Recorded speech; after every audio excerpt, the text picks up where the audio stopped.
फैसल साहब, इनफैक्ट आपने गवर्नमेंट के एफर्ट को अप्रिशिएट तो किया, लेकिन थोड़ा सा ये भी कहा जा रहा है कि इस वक्त कुछ जमातें, बल्कि तहरीक इंसाफ का कहा जा रहा है कि इस वक्त भी अपने पर्सनल मैटर्स को ज़्यादा फोकस किया जा रहा है और उसको लेके गुफ्तगू की जा रही है। बट बॉर्डर के उस तरफ देखें, कांग्रेस के बड़े इख्तलाफात होंगे बीजेपी के साथ, बट अब यूनिटी नज़र आ रही है वहाँ पे। तो आपको लगता नहीं कि इस वक्त जो पर्सनल स्कोर है वो सेटल करने का मौका नहीं है, यूनिटी का मौका है, लिहाजा इस तरह की बातें ना की जाएँ कि उनको बाहर लाया जाए, उनसे बात की जाए? क्योंकि इससे पहले हमने देखा है कि क्वेटा के अंदर एक ट्रेन को वहाँ पे निशाना बनाया गया, उसके बाद एक इजलास रखा गया, ब्रीफिंग रखी गई, तहरीक इंसाफ नहीं गई। तो थोड़ा सा तर्ज अमल को अमेंड करने की ज़रूरत नहीं है आपके ख्याल में? ये सब दो बातें हैं।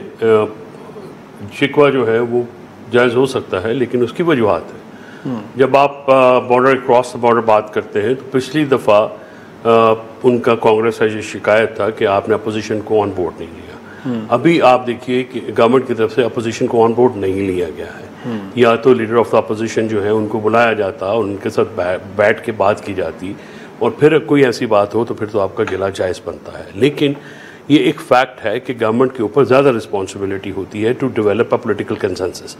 इस कंसेंसस में अगर आप जो कल नेशनल सिक्योरिटी कमेटी का जो इजलास हुआ है उसमें आपने देखा कि प्रोविंसेस की जो एब्सेंस थी, उनकी रिप्रेजेंटेशन तमाम चारों सूबों की, it would have been better कि चारों वज़रा आला भी वहाँ पे मौजूद होते। क्योंकि चारों सूबों में मुख्तलिफ पार्टियों की हुकूमतें हैं।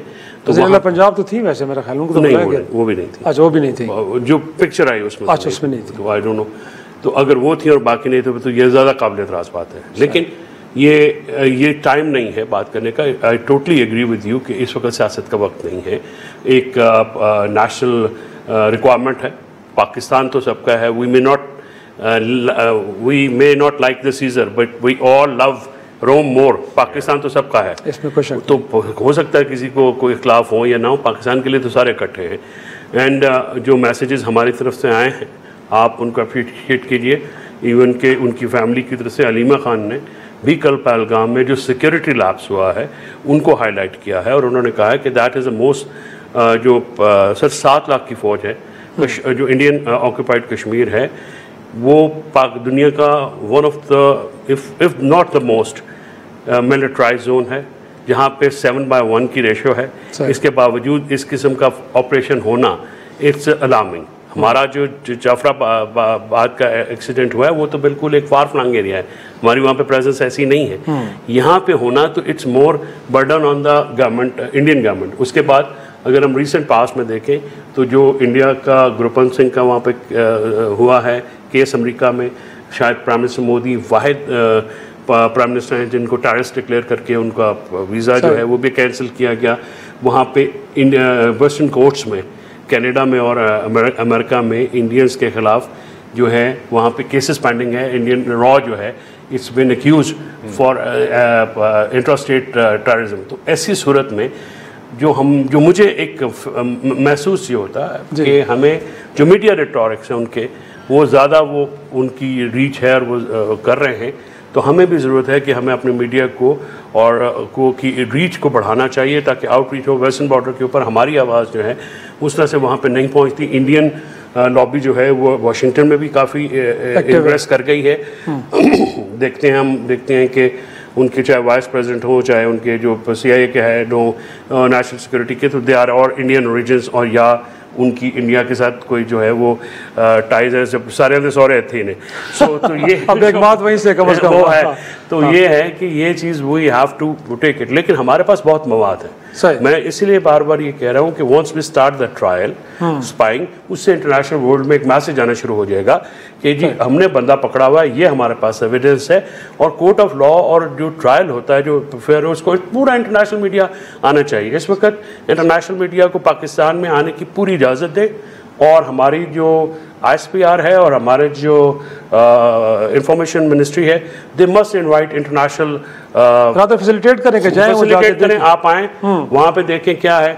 इंडिया भी वहाँ पे जाए। और जहाँ तक वो जनरल साहब ने कहा कि इंडिया कभी भी नहीं आएगा जॉइंट इन्वेस्टिगेशन पे, देन आई वुड से कि सर वी मस्ट इंसिस्ट कि ये होना चाहिए जहाँ पे वो नहीं आते, सो दैट हम अपना केस जो है दुनिया के सामने प्रेजेंट कर सके। इट्स अ लास्ट सेंटेंस, ये नैरेटिव की दुनिया है, नैरेटिव जीतते हैं और नैरेटिव ही हारते हैं। हाँ, लेकिन इनफैक्ट नैरेटिव से कहीं आगे बढ़ के भी जा सकते हैं, क्योंकि आपका मिलिट्री का बैकग्राउंड है और यकीनी तौर पे आप इस तरह के हालात का गोई के सामना भी किया होगा। तो इनफैक्ट ये जो एस्केलेशन हुई है, कुछ नेक्स्ट लेवल क्या हो सकता है? क्योंकि जब हमने कह दिया कि एक्ट ऑफ वॉर तो मुर्तकिब हुआ है उसका भारत, तो उसके बाद सिचुएशन आगे जा सकती है। कल भी आपने ब्रीफिंग सुनी होगी डिप्टी प्राइम मिनिस्टर की और वज़ीर दिफा की कि कुछ होने वाला है हमारे मुख्तलिफ शहरों में। तो ये कोई आपको लगता है कन्वेंशनल वार होगी या उसका लेवल कोई ऊपर भी जा सकता है? फिर अगेन हम देखें तो कोई बैलेंस ऑफ पावर तो साइज़ के एतबार से तो इंडिया के फेवर में जाता है। फिर पाकिस्तान के पास क्या ऑप्शंस हो सकते हैं? वो जो फारूक अब्दुल्ला कह रहे हैं उससे पहले कई चीज़ों को देखा जा सकता है, एडजस्ट किया जा सकता है।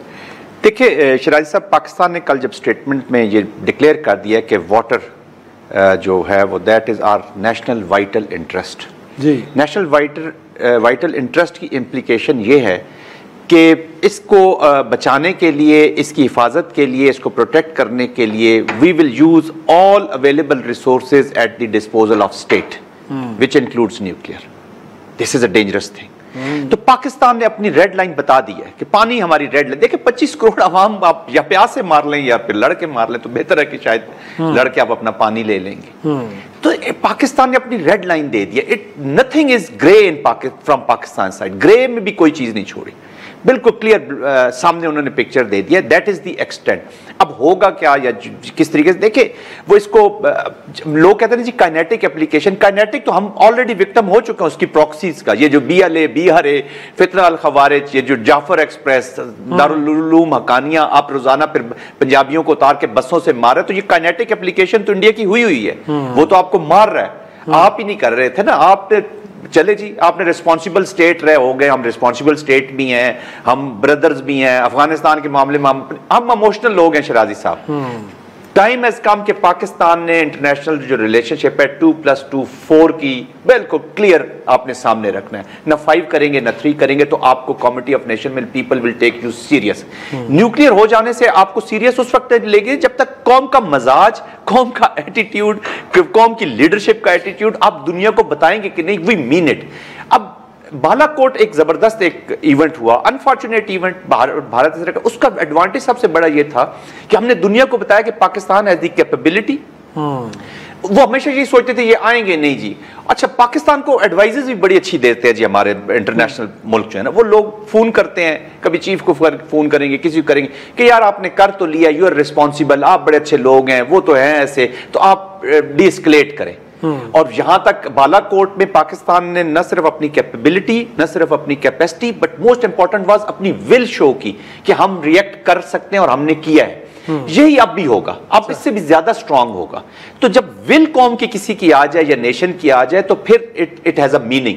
ये बहुत मीनिंगफुल चीज होती है। तो देखिए जब ये बालाकोट पे अगेन मैं जाता हूं कि बालाकोट का जब इंसिडेंट हो गया, ये उन्होंने तो पाकिस्तान को कहा गया कि जी आपने you had a good day, आपने 2 जहाज गिरा दिए, एक उन्होंने खुद अपना हेलीकॉप्टर मरवा दिया है, तो यू हैव अ गुड, इनको थोड़ी सी ना फेस सेविंग देते। तो यहां से ये बताया गया था कि और मिसाइल एक इनको किसी जगह पे फेंकने दें, तो उन्होंने कहा जी अगर एक करेंगे तो 2 जाएंगे, 2 जाएंगे तो 4 जाएंगे। India is a red line. Pakistan की फौज का मकसद खत्म हो जाता है, पाकिस्तान का एग्जिस्टेंस खत्म हो जाता है। Kashmir is our red line, pani is our red line.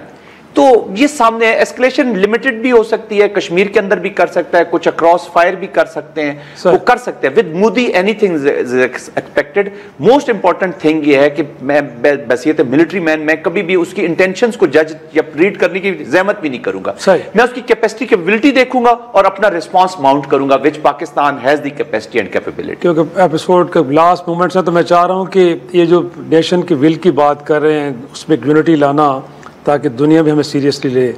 तो आपको लगता है कि आने वाले दिनों में अगर APC होती है, एंगेज किया जाता है PTI को, बड़ी जमात है अवान की, तो कोई साथ में इफ्स एंड बट्स नहीं होंगे, आप अनकंडीशनल जाएंगे और हुकूमत के पीछे खड़े? देखिए it's not about government, it's about Pakistan. ठीक है, ये हुकूमतें तो आती जाती हुकूमत लीड कर रही है, मुल्क जो है वो स्टेट पे है। जब मुल्क में आएगा तो फिर आपको ifs and buts Pakistan Tehreek Insaf की तरफ से नहीं मिलेंगे। हमारी शिकायत इस हुकूमत के साथ है, हम इस मुल्क के साथ नहीं है हमारी, तो बल्कि हम तो ये कहते हैं कि हम इस मुल्क की सबसे बड़ी आवाज़ है और हम आवाज़ होंगे तो आपकी आवाज़ बहुत लाउड हो जाएगी। लिहाजा आप सीरियस एफर्ट करें। हमारी जो सेशंस हैं उसमें वैसे जैसे हमने 2019 में देखा, बालाकोट के बाद हमारा सेशंस हुए, वहाँ पे हार्ड हिटिंग स्पीचेस हुई, पूरी एक यूनिटी, नेशनल यूनिटी दिखाई गई। उस वक़्त APC भी हुई, उस वक़्त की इस्टेब्लिशमेंट ने उसको हेड किया, वहाँ पे तमाम जमातें आईं, पूरी ब्रीफिंग हुई। इसी तरह से अभी भी देखें, हुकूमत के पास बहुत अपॉर्चुनिटीज़ होती हैं और ये जो पॉलिटिकल कंसेंसस जितना बनाएंगे उस तरह से नेशनल रिस्पॉन्स बेहतर होगा। So it's not about the government हो तो हम शायद कुछ और स्टांस लेंगे, but it's about Pakistan. When it comes to Pakistan, no ifs no but state. जहाँ पे पानी की ज़रूरत है हमारा लहू गिरेगा, जहाँ पे हमारी फ़ौज का लहू गिरेगा वो उसमें हम भी शामिल होंगे। ये हमारी फ़ौज है, हमारी सिपाही हैं, हमारा मुल्क है, हमारे बॉर्डर्स हैं। हम बाहर वालों से जिस तरह से लड़ाई का एक लड़ना होता है हम लड़ेंगे। बाकी हमारे इंटरनल मामलात हैं, जब वो वक्त हमारे पास है हम वो अपने मामलात घर के अंदर सेटल करेंगे। जनरल साहब, लास्टली, इनफैक्ट आपको लगता है कि सारी सिचुएशन को काम डाउन करने के लिए कोई इंटरवेंशंस भी हो सकती है, क्योंकि दुनिया भी चाहेगी कि दो न्यूक्लियर पावर्स आपस में आमने सामने? जी हाँ, पाकिस्तान ऐसे खित्ते में वाक़या है शराज साहब कि जो this is a serious reason. Russia nuclear है, चाइना न्यूक्लियर है, रशियंस के अपने स्टेक्स हैं इस रीजन में, इंडिया के साथ उनके भी तल्लुकात हैं, चाइना के बहुत सीरियस स्टेक। ये देखिए, ये पाकिस्तान इंडो कॉन्फ्लिक्ट जो है ना जी, ये मत समझे कि ये दो मुल्कों के दरमियान ही रहेगा, ये पूरे रीजन को अपनी लपेट में ले लेगा। अब वॉर्स वैसी नहीं रही, जब वॉर्स आप प्रॉक्सीज के जरिए लड़ते हैं ना जी, तो उसकी डायमेंशंस आर डिफरेंट। वो प्रॉक्सीज यूज करते रहते हैं, some time people escalate to de-escalate also ना, तो ये तो फिर जाएगा किसी और तरफ जाएगा। आप पानी रोकेंगे, आपके भी फ्रेंड्स हैं, क्रिएट होंगी, स्टेक्स क्रिएट होती हैं, इकोनॉमिक स्टेक्स क्रिएट होंगी। तो अब वो पाकिस्तान का पानी रोकेगा और वो करेगा तो हम जो इन्वेस्टमेंट इंडिया में लोग ला रहे हैं तो क्या वो आ सकेगी? It is not possible. उनके भी हार्म होंगे इंटरेस्ट। मैं आप कल $100 बिलियन अगर इन्वेस्ट करना चाहता है सऊदी अरेबिया, तो वो ऐसी जगह पे इन्वेस्ट करेगा जो न्यूक्लियर वॉर के धाने पे, तो स्टेक्स क्रिएट होती हैं, होती जाएंगी। आप अपनी स्टेक्स को अपनी प्रोटेक्शन के लिए लोगों को समझाते हैं। ऑफ कोर्स इंटरवेंशंस होंगी, हो या ना हो, पाकिस्तान रिस्पॉन्स इज रेडी।